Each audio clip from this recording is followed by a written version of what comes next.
Reporte 100. Tengo en el teléfono y le agradezco al diputado Eduardo Urbina, diputado por el Partido Acción Nacional, integrante de varias comisiones. Hoy pues hay actividad en el Congreso. Eduardo, ¿cómo estás? Buenos días. Muy buenos días, Juan Carlos. Un gusto saludarte a ti y a todo el auditorio. ¿Qué está programado para hoy en el Congreso del Estado, Eduardo? Bueno, hoy está programado una reunión en conjunto de la Comisión de Justicia y Derechos Humanos y la Comisión de Igualdad, donde se va a dictaminar la iniciativa que presentó la gobernadora del Estado el pasado mes de marzo, la llamada Ley Olimpia. Sí. Será en conjunto de esto y después solamente la Comisión de Justicia y Derechos Humanos dictaminará dos dictámenes, uno para tratar el Consejo Consultivo de Búsqueda, que lamentablemente por segunda ocasión quedará desierta, y el regresar la terna al Ejecutivo Estatal de la Comisión de Víctimas. Recordarás que ha sido rechazada en 2 ocasiones y estamos intentando que el Estado reponga el procedimiento. Sí, ahora en esta Ley Olimpia, para poner en contexto a los radioescuchas, ¿qué es esta Ley Olimpia? Porque hay varios estados que han legislado en la materia a partir de un caso que ocurrió en el sur del país. Bueno, Ley Olimpia es un conjunto de reformas que principalmente se centra en las reformas a códigos penales, que lo que intenta es regular o reconocer, digamos así, la violencia digital, cibervenganza, ciberporno, acoso sexual, a través de, pues, digamos, de Internet, ¿no? Sí. Y es un delito de violencia contra las mujeres. Agarra este nombre a raíz de un caso conocido que tardó muchos años, más de 5 años en regularse en ley, y que hoy pues prácticamente es una realidad en más de 16 estados de la República y obviamente a nivel federal, y simplemente lo que se hace aquí es intentar alinear esa norma al Código Penal local. Sí, he visto, sobre todo desde ayer en redes sociales, Eduardo Urbina, que hay quienes advierten, por ejemplo, el periodista Aarón Tapia dice: alerta periodistas, iniciativa de la gobernadora Claudia Pavlovich, Ley Olimpia, aparentemente encaminada a reconocer la violencia digital y sancionar los delitos que violen la intimidad sexual de las personas a través de medios digitales, pero el artículo 241 bis 3 es ambiguo y esto lo convierte en una ley mordaza. Mañana, es un tuit que se publicó ayer, se discutirá en comisiones en Justicia y Derechos Humanos y para la Igualdad de Género. Este tipo de leyes tienen que socializarse e integrar la discusión a expertos en derechos humanos, abogados, periodistas y sociedad civil. ¿Por qué publica esto Aarón Tapia y por qué advierte que hay en esta iniciativa una intención de ley mordaza? ¿A qué se refiere? Bueno, primeramente es porque lo hay, un intento. Literalmente, y te platico qué sucedió. La iniciativa de la gobernadora fue modificada para presentar el dictamen. Esa modificación incluía diferentes, digamos, aportaciones, 8 artículos más del Código Penal, se modifican algunos del Código Civil, de la Ley de Responsabilidades, pero este artículo en sí aparece el día viernes, digamos así, que el dictamen es dado a conocer a los miembros de la comisión. Sí. En producto de ese análisis, inclusive yo ayer me prende focos, lo circulo a varios comunicadores, en sí el caso de Aarón es uno de ellos, preguntándole, pues digamos que yo asimilando que es un trabajo, pues iniciativa de la gobernadora o iniciativa de los diputados promoventes. En el caso de la diputada Nietzsche Gradías había sido la impulsora al interior del Congreso de esta iniciativa. Pero posteriormente me doy cuenta que nadie empieza a decir que es el promovente del artículo. Al rascarle vemos que es un artículo huérfano, es decir, prácticamente el responsable de la modificación fue el jurídico del gobierno del Congreso del Estado, y pues a raíz de eso nos damos cuenta que es una intención de, a través de un tema bueno, de impulsar un tema, una iniciativa que nadie puede estar en desacuerdo, como es la Ley Olimpia, se intenta agregar este artículo que prácticamente es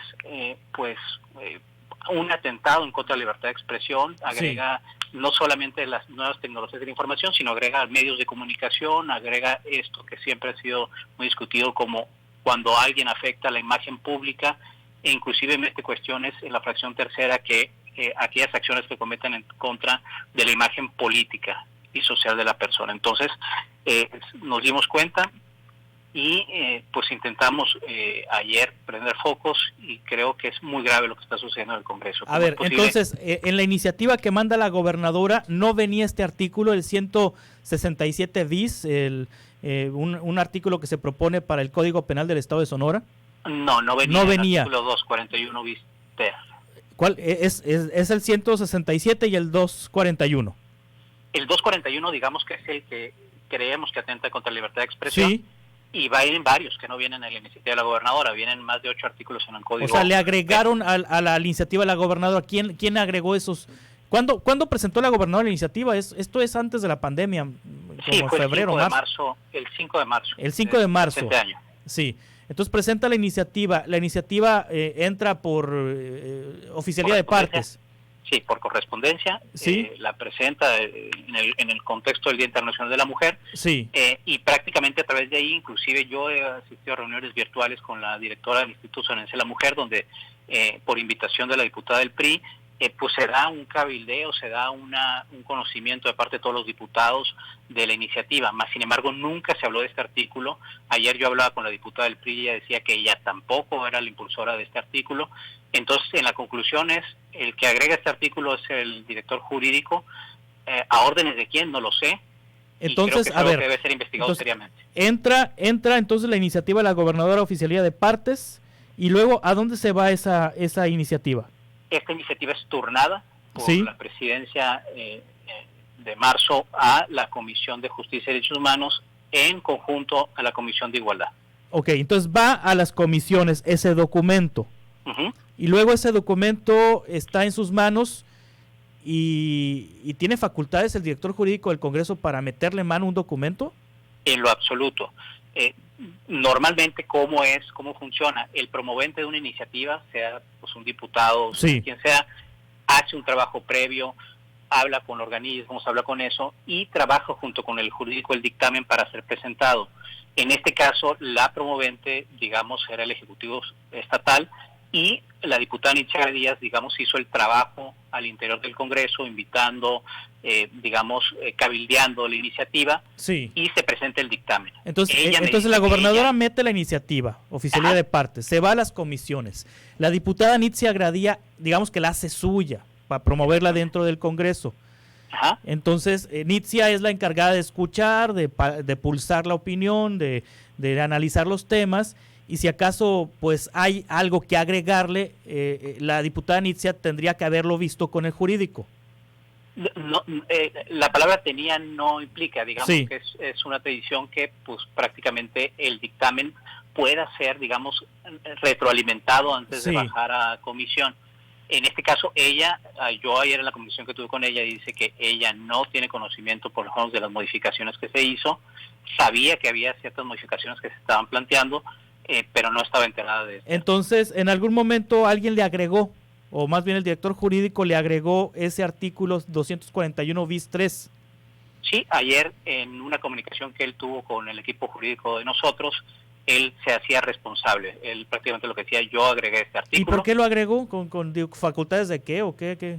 Ese es el meollo del asunto, Juan Carlos. Creo que esa es la gravedad, porque es un artículo que atenta contra la libertad de expresión, que a la lectura es obvio que no tiene una implicación directa con la reforma, es decir, es un sí. parche de alguien que intentó meter en algo positivo algo muy negativo y lamentablemente lo hace de mala leche. ¿Cómo se llama el director jurídico? Carlos Lugo. Carlos Lugo. Y lo peor es que no es la primera vez que pasa. En la reforma, el dictamen de reforma electoral fue una queja que se hizo en comisiones. La diputada María Dolores lo hizo en la comisión, se secundó por varios de nosotros los diputados, que se siguen modificando dictámenes. Y cuando preguntas quién lo hizo, pues es una mano, oculta. Y eso no puede seguir pasando. No puede. A ver, entonces Carlos Lugo le agregó el artículo 241 bis 3 que dice así: a quien por cualquier medio relacionado con tecnologías de la información y o de la comunicación, sin el consentimiento de la persona que legalmente debe proporcionarlo, publique, revele, divulgue o difunda información apócrifa, editada o alterada, así como amenazas, mensajes de odio en perjuicio de su intimidad, imagen pública o su derecho a la no alteración de identidad personal, se le impondrá de 4 a 6 años de prisión y de 150 a 300 unidades de medida y actualización. La pena se agravará en una mitad cuando 1. La acción nuclear recaiga sobre contenido sexual, atente contra la dignidad o el libre desarrollo emocional. 2. Sea cometido por alguna persona servidora pública o integrante de las instituciones de seguridad pública en ejercicio de sus funciones, incluyendo a los integrantes de órganos ciudadanos que reciban recursos públicos. 3. La acción se cometa con el objeto de denigrar, afectar o perjudicar la imagen política o social de una persona. 4. La víctima sea una persona ascendiente o descendiente en línea recta hasta el 3er grado o tenga una relación colateral hasta el 4º grado. 5. Se cometa en contra de personas adultas mayores con discapacidad en situación de calle, afro-mexicanas o de identidad indígena. Y continúa, bueno, este artículo. Bueno, ¿cuál es la gravedad en cuanto a que pudiera atentar contra la libertad la redacción de este artículo, Eduardo Urbina? Bueno, al final del artículo que estabas leyendo, inclusive remarca que a solicitud de la víctima, el Ministerio Público podrá solicitar, digamos, que se baje, digamos, la red social, es decir, implicaría un grado de censura, que, digamos, el Ministerio Público solicite que se baje un correo electrónico, Sí. se intervenga un WhatsApp, se intervenga una cuenta de Facebook, de una página de internet, inclusive de un medio de comunicación, pues habla de censura, habla prácticamente de que queda a la autoridad pues censurar a diferentes medios. O sea, un agente del Ministerio Público personas. pudiera ordenarle a Uniradio bajar una nota, por ejemplo. Sí, por supuesto, y Sí. en el menor de los casos, en el peor de los casos, como podemos ver, inclusive implica penas fuertes que van de 4 a 6 años, inclusive más cuando hay una afectación que se considere política. Entonces, Sí. obviamente es una ley que intenta ser mordaza y fuera máscaras, Juan Carlos. Es claro que hay una intención. El director jurídico, y lo sabemos todos los diputados, sigue órdenes e instrucciones del PRI y pues hay que ver quién es el que hizo esto, quién es la autoría y hay que dejarlo muy claro. Pero Nitzia dice que no sabe o se hace la que no sabe. No, prácticamente lo que dice es yo lo hice, pero me queda claro que no se manda solo. Ah, bueno, pero Nitzia Gradías dice que no sabe. Me dices que el PRI... No, Nitzia dice que no sabe. Sí. ¿no? Ella me dice que no sabe, el director jurídico dice que es él. Yo lo que tengo claro, y creo que todo el mundo tenemos claro, es que se siguen instrucciones del PRI y pues hay que ver quién lo hizo. Pero hay el PRI es muy amplio, o sea, es grandote. Es muy amplio, pues. Pero sí, ¿quién del PRI, Eduardo Urbina? Mira, yo lo estuve preguntando con toda sinceridad ayer, hasta el último que me quedé se sigan tirando la bolita, es decir, yo no fui, fue TT. Lo mismo que sucede siempre, lo sabemos, no es la primera vez que pasa en el Congreso, pero creo que hay que ponerle un alto. No es posible que exista un diputado número 34 que Sí. crea que está por encima de la Constitución. Sabemos quiénes son los, digamos, los que tienen derecho de iniciativa de ley, y ahora resulta que alguien está legislando sin ser diputado, sin tener la facultad. Eso no puede ser posible, y alguien le está metiendo mano a los dictámenes, y en este caso le metió mano a un dictamen de una manera que sobrepasa, ¿sí?, las necesidades digamos, de la misma iniciativa. Sí. No que está corrigiendo un tema legislativo, no está corrigiendo un tema de técnica, está intentando ser ley mordaz, está intentando parar la libertad de expresión. ¿Pero con qué objetivo? O sea, ¿cuál es el fondo de todo esto, Eduardo Urbina? Mira, ojalá te lo pudiera expresar. Yo, en mi lectura, es claro que se intenta modificar la ley para tener un margen de maniobra para, digamos, censurar aquellas expresiones en redes sociales o a través de medios de comunicación en contra de ciertos actores. Como Sí. es obvio, y te digo, es conocido que el director sigue instrucciones del Partido Revolución Institucional, a alguien del PRI le importa mucho censurar a medios de comunicación y a sociedad civil en redes sociales. Sí. ¿Quién del PRI? Pues no te lo podría decir. Pues, ¿La gobernadora del estado? no lo sé. Creo que esa respuesta Pues el texto es de la gobernadora. ¿La gobernadora sabrá esto? ¿Mande? Si yo fuera la gobernadora estaría sumamente molesta porque alguien ha manchado una iniciativa que ella presentó y que es algo muy positivo. Es algo muy positivo que se está esperando inclusive de colectivos de mujeres que esta iniciativa saliera. O sea, que se quisieron chamaquear a los diputados y a la gobernadora. Sí. A ver, esto es un tema que quisieron. Lo hacen bastante seguido, más seguido de lo que quisiéramos, existen mañas en el Congreso que tiene que estar muy checado, más sin embargo aquí creo que nos dimos cuenta y sobre todo es muy importante. ¿Ha habido algunas en las que no se han dado cuenta, Eduardo, y que ya después de publicada la ley dijeron, ¿y esto de dónde salió? Sí, ha habido modificaciones inclusive en boletines, ahí artículos que desaparecen, varios conocidos en la legislatura pasada que yo tuve conocimiento. Es decir, ¿se ha denunciado esto? Obviamente hay denuncias internas, ¿sí? Sí. Ha habido claridad en el tema, nomás que deberás de recordar que es sumamente complicado, digamos, hacer movimientos en los directores. Por la reforma constitucional pasada, los nombramientos serían por 2/3 partes, igual que la remoción, solamente por faltas graves, así calificadas por el Tribunal Administrativo. Entonces es sumamente complicado la remoción. Creo que aquí, como decía ahorita, fuera máscaras, el que tolere que el director jurídico legisle como si fuera diputado va a ser cómplice directo de este artículo. Ahora, a ver, entonces, ¿vas a denunciar a Carlos Lugo? O sea, ¿ante qué instancia se denuncia esta situación? Porque le metió mano, sin tener facultades, a un documento a un dictamen. Mira, lo primero es entre Contraloría Interna, digamos que es el que tendría que analizar e investigar el procedimiento. ¿Y quién es el Contralor Interno? La verdad es que desconozco el nombre del Contralor Interno, para mí esos ¿Y también son de esos funcionarios que necesitan los 2/3 partes para correrlos? Sí, exactamente. O sea, es la misma. O sea, no, exactamente. A ver, por eso te digo, si lo queremos remover, fuera máscaras. Aquí, no se puede. Que cada grupo parlamentario, no, claro que se puede. Necesitamos conseguir las 2/3 partes del Congreso. Está en chino. Para que esto tenga consecuencias. Es que el que no lo quiera hacer, Juan Carlos, es claro que es cómplice y casi te diría que autor de este artículo. Si acaso a lo mejor si acaso algunos de Morena te van a apoyar, es más, yo creo que ni siquiera los de tu partido te apoyarían. Yo ayer hablé con mi coordinador, recibí su respaldo a plenitud y creo que el grupo parlamentario del PAN va a ser muy claro, no va a tolerar este tipo de cosas, vamos a iniciar esto. Obviamente la CRIP es otra vía, que la CRIP tenga que solicitar el cambio y bajar a pleno para que se dé esa votación. No se puede la votación sin autorización de la Comisión de Régimen Interno. Entonces, yo lo que pido es, a ver, otra vez, y te lo vuelvo a repetir, fuera máscaras. A ver, entonces, ¿vas a denunciar ante la Contraloría Interna a Carlos Lugo? Sí, solicitaría a la Comisión de Régimen Interno que ¿No hay alguna otra instancia? ¿Esto no se tiene que denunciar a la Fiscalía General de Justicia, por ejemplo? Ayer inclusive estaba en la noche analizando qué implicaciones penales pudiera tener.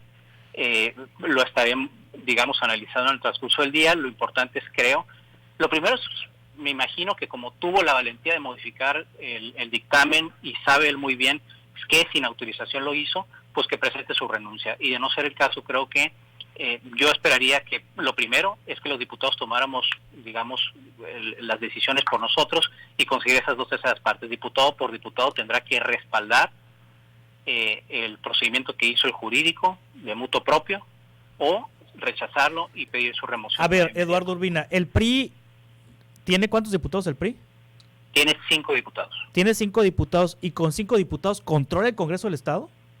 No lo controla. Pues me dices que controlan a la jurídico.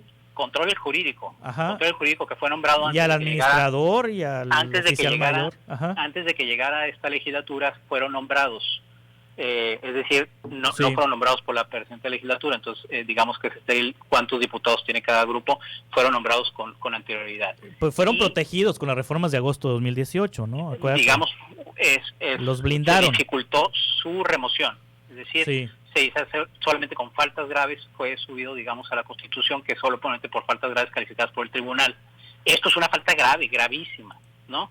Entonces creo que eso nadie le puede quedar duda de que alguien que le mete manos a los artículos sin autorización, y si no tendrá que presentar qué diputado presentó de manera escrita y formal la modificación al dictamen para que se agregara este artículo. Si él lo presenta, pues podremos saber al fin que un diputado fue el que la presentó. Hasta el día de ayer todo el mundo ocultaba la mano y creo que eso a raíz, y él mismo, como te repito, él mismo lo dijo al jurídico a nosotros, es que él había sido el que había metido este artículo en el dictamen, cosa que es sumamente grave y creo que amerita, pues espero que su renuncia o que nosotros como diputados logremos las 2/3 partes para su remoción inmediata. ¿Cuántos años tiene Carlos Lugo en ese puesto? La verdad ignoro, debe tener unos 6 años, creo. Sí, muy bien. Eduardo Urbina, pues vamos a darle seguimiento a esto que me parece que es muy grave lo que expones, de que no es la primera vez que ocurre, que agentes ajenos a los diputados o más bien pues no elegidos por los sonorenses están legislando. Muchas gracias, Eduardo Urbina. Estaremos atentos a lo que ocurra hoy en la sesión de la comisión. Te agradezco mucho, Juan Carlos, y a tu orden como siempre. Gracias, Eduardo Urbina. Reporte 100.